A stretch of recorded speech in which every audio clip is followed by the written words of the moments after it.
मित्रों, मेरे चैनल में आप सभी भक्तों का बहुत बहुत स्वागत करते हैं। आज श्राद्ध के ऊपर चर्चा चल रही थी कि श्राद्ध के अधिकारी, श्राद्ध, पिंडदान या दाह संस्कार कौन कर सकता है घर में। इस पर चर्चा का विषय बना हुआ था।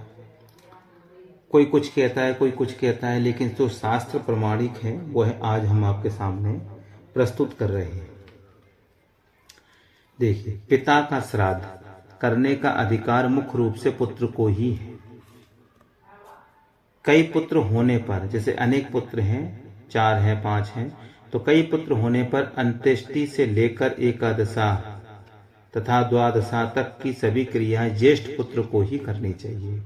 जो घर में बड़ा है वह दाह संस्कार से एकादशा, द्वादशा सभी क्रियाएं बड़े पुत्र को करनी चाहिए।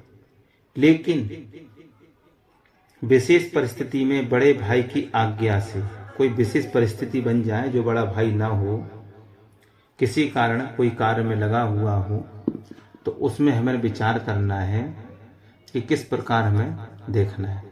तो बड़ा भाई जो है वो अपने छोटे भाई को आज्ञा दी, आज्ञा से छोटा भाई भी कर सकता है। यदि सभी भाइयों का संयुक्त परिवार हो, सभी भाई एक ही घर में रह रहे हों, तो वार्षिक श्राद्ध भी ज्येष्ठ पुत्र के द्वारा एक ही जगह संपन्न हो सकता है। जो वार्षिक श्राद्ध होता है, जो साल भर में करते हैं, वह भी एक ही जगह हो सकता है। यदि पुत्र अलग अलग हैं, यदि अलग अलग न्यारे में रह रहे हैं, तो उन्हें वार्षिक श्राद्ध अलग अलग करना चाहिए। यदि 4 पुत्र हैं और चारों अलग अलग रह रहे हैं, तो वह अपने अलग अलग घर में कर सकते हैं। यदि पुत्र ना हो तो शास्त्रों में श्राद्ध का अधिकारी के लिए विभिन्न व्यवस्थाएं प्राप्त हैं। किसी के संतान ही नहीं है और श्राद्ध करना है तो कौन करे, तो उसके लिए शास्त्र में बताया गया है कि स्मृति संग्रह तथा श्राद्ध कल्पलता के अनुसार श्राद्ध के अधिकारी पुत्र हैं। पौत्र, नाती, नाती से विपंती और पुत्री का पुत्र। यदि कोई नहीं है तो लड़की है, यदि उसके परिवार में लड़की का जो लड़का है वह श्राद्ध को कर सकता है।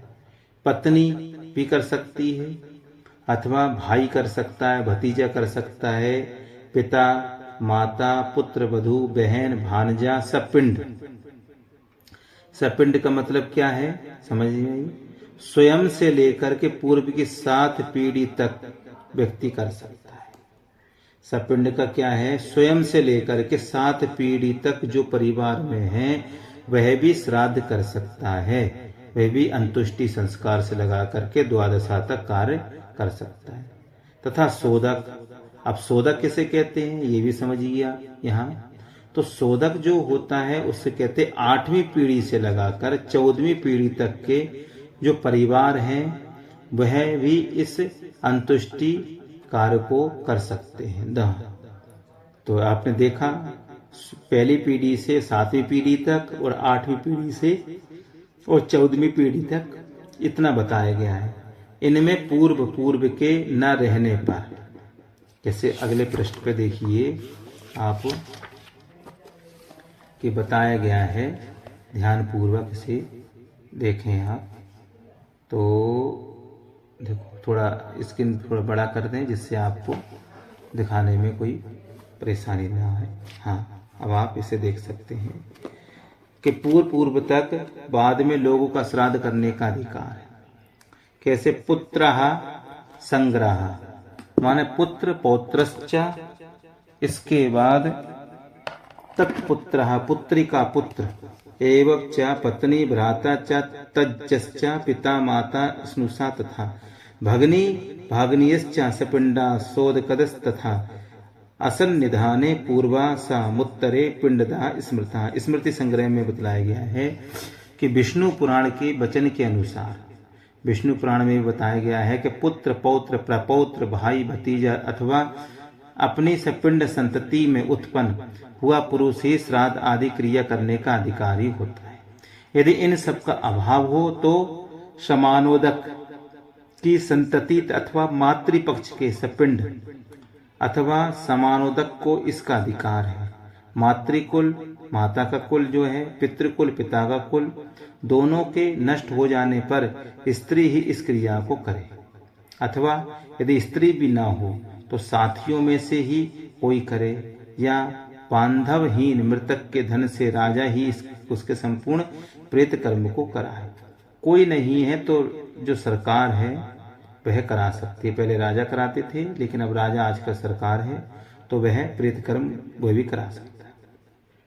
हेमाद्रि के अनुसार पिता की पिंड दान आदि संपूर्ण क्रिया पुत्र को ही करनी चाहिए। पुत्र के अभाव में पत्नी को और पत्नी के अभाव में सहोदर भाई को ही करनी चाहिए। मार्कंडेय पुराण में बताया गया है कि राजा सभी वर्णों का बंधु होता है। सभी श्रद्धा अधिकारी माने श्राद्ध अधिकारी जनों के अभाव होने पर राजा उस मृत व्यक्ति के धन से उसके जाति के बांधवों द्वारा भली भांति दाह आदि सभी और विदेही क्रिया कराए। तो मित्रों, अब आपको क्लियर हो गया होगा कि श्राद्ध का अधिकारी कौन है, कैसे कराते हैं इस शास्त्र के अनुसार। तो आपको वीडियो अच्छा लगा होगा, लाइक करें, शेयर करें। ऐसे ही आपको सही जानकारी, सटीक जानकारी आपको प्राप्त होती रहेगी। वीडियो को शेयर करें, लाइक करें, सब्सक्राइब करें। जय श्री कृष्ण।